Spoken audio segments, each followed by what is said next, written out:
And then, of course, at the end of the movie, the President of the United States has the press conference, and he says, "Good news, ladies and gentlemen, we've found the monkey." I don't know. You know, our first guest starred in last year's blockbuster Executive Decision, and his latest film is a suspense thriller entitled Breakdown. It opens on Friday. Here he is, the young, the personable Kurt Russell. Kurt!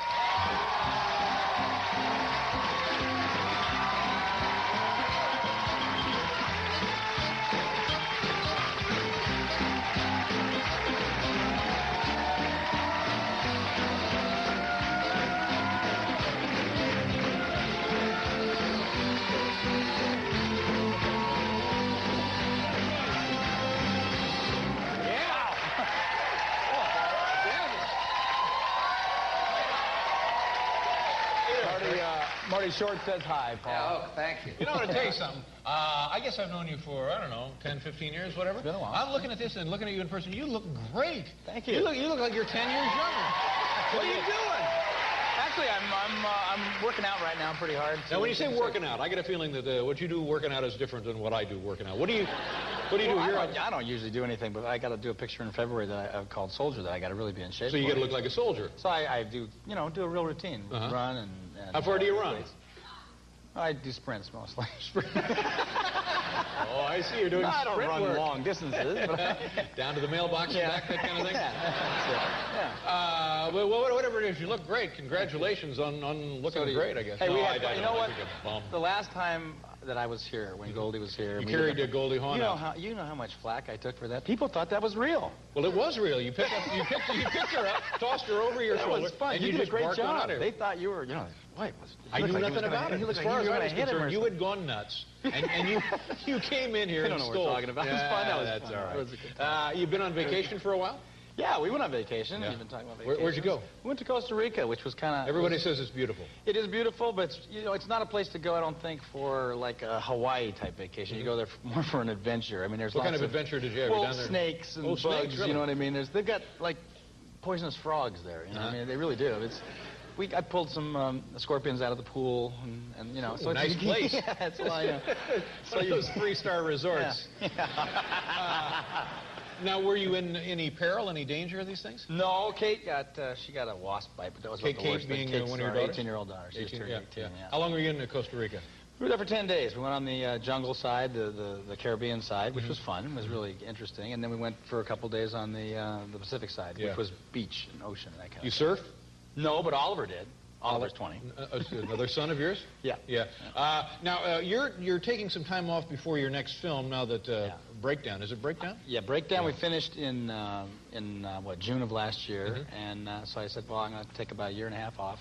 I knew I was going to do this other picture, Soldier. They said they'd wait, which was great. Now, how's it going? Are you enjoying the time off? Unbelievable. A year and a half? Yeah, it's scary. When was the last time you had a year and a half off?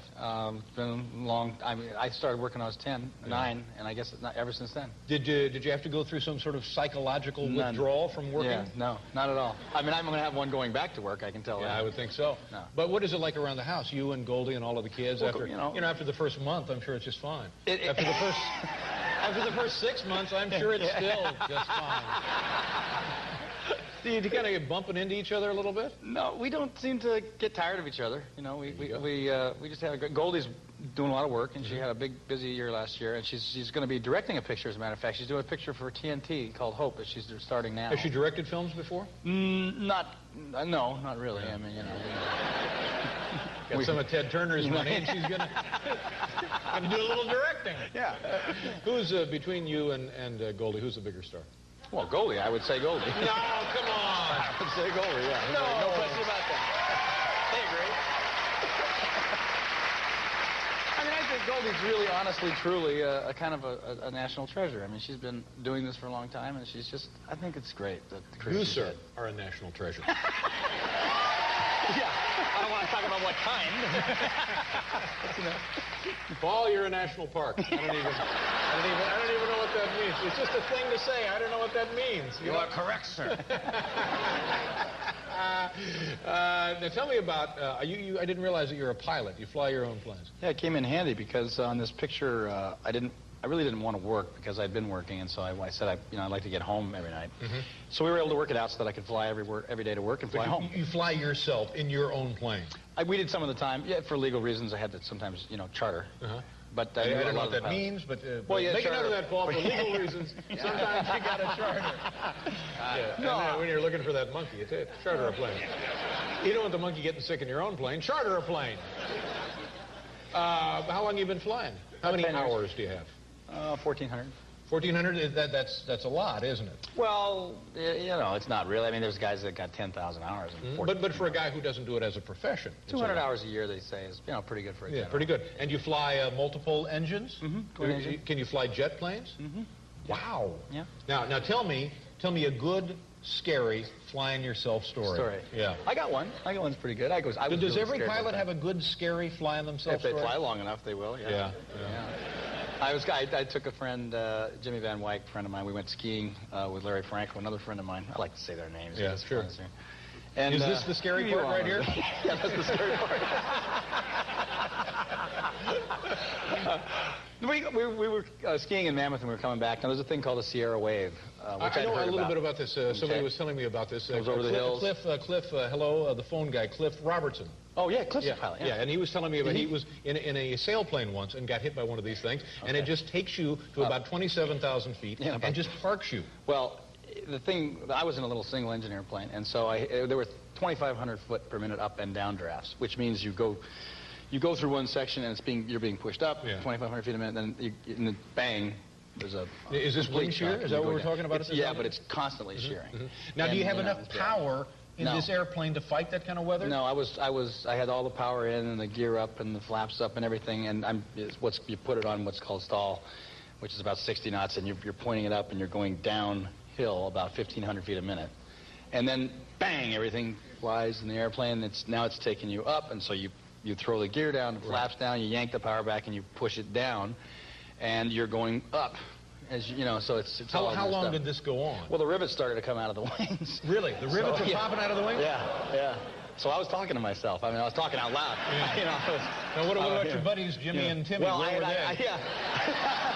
they were smart. See, I told them, this could be a rough ride on the way home, so maybe you want to drive. Oh, is that right? So they did. Well, now, what about you? Why didn't you rent a car? Well, that would have been smart, but I wanted to. I thought I could do it. I made it. I mean, the problem was I couldn't land anywhere because the crosswinds along the way were so great that there were like 80 knots across the runway, and I couldn't land any place. I finally put it down in a place called Fox Field, and it was exceeding the crosswind component, and but I was lucky. Were you scared, silly? Were you lucky? You're very lucky. You could have been. I was real scared. Yeah. I thought it knocked me into 2 spins, and I pulled it out of 2 spins. It was pretty. Oh my God! And did you get right back in another plane? I thought about it. I got out of the airplane and I thought, and I was really, I was pretty shaky. And is this the matter of the pilot not using good judgment? Because, that was bad judgment. Yeah, I'd say so. If you send your buddies off in a car. Exactly. No, you got it. It was bad judgment. I mean, you don't hear that a lot from guys at U.S. Air. Ladies and gentlemen, if I were you, I'd get a damn bus.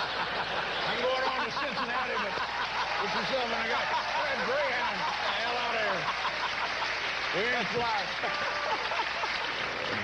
I was watching a part of this movie this afternoon. This thing really got me immediately. It's a great story, and it's a great hook, and it's very exciting. It's very realistic, and I think the fact that the audience, about 20 minutes into it, because of the behavior of the people in it, say, this could happen to me. Yeah. It's scary. I guess it could happen. Thank God it doesn't happen, but there for a minute it looks like maybe it would happen to everybody. But you know what the clip is we're going to show here? Yeah, it's good. It's a part of the movie where my character just doesn't really know what's going on. He goes into this little diner in town, and the people there are sort of like out of deliverance. You and your wife driving through the desert. And our car breaks down. Right. And she takes a ride from a trucker to go get help. I try to fix the car. Come to pick her back up at the restaurant, and I think this is... Then the fun begins. Here we go. Breakdown. Kurt Russell. Then... How do you want to be? No. You got the little Brooks Brothers back to school thing going there? It's just a couple, just a totally normal couple driving across the country. It's one of those keeps you right on the edge of your seat. It really does. Yeah. It opens on... May 2nd, Friday. This May Friday. May 2nd, Friday. Yeah. Good to see you. It's good to see you. I'm glad you're enjoying life. You look terrific, and say hello to your family for us. I will. Kurt Russell, ladies and gentlemen. We'll be right back here. Sinbad.